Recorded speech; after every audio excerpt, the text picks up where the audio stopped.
जब सुने के होई भोजपुरी गाना बस बजे के चाही गाना।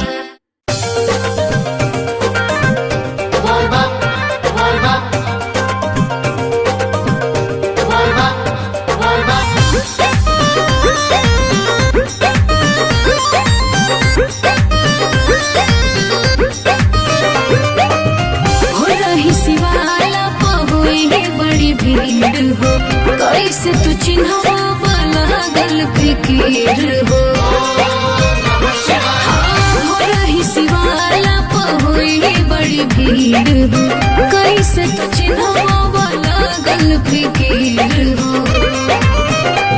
हर गेरुआ कलर लिखल बोले बम पर जवन दिल बन के अच्छा जल ढारी कर जान उहे वाला साड़ी पहिन के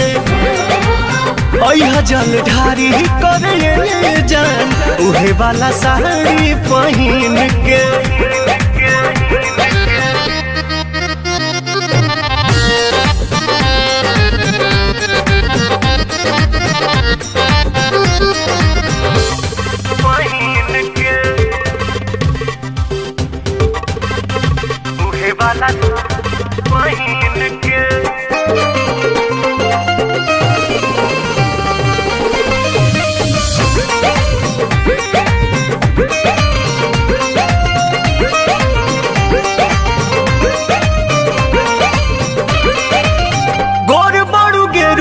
कलर तोहमें खुली कहली हटी गरी चंदन के गोली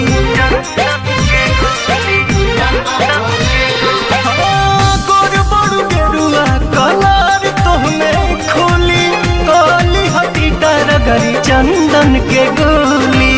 सावन महीना जब से चढ़ गइल बा भक्तिया भाव दिल में भर गइल बा मंदिर के फेरी तू लगई है बच बेरी अपना नमुरी पगिन के जल ढारी करे जान उहे वाला साड़ी पहिन के। अच्छा जल ढारी करे जान उहे वाला साड़ी पहिन के।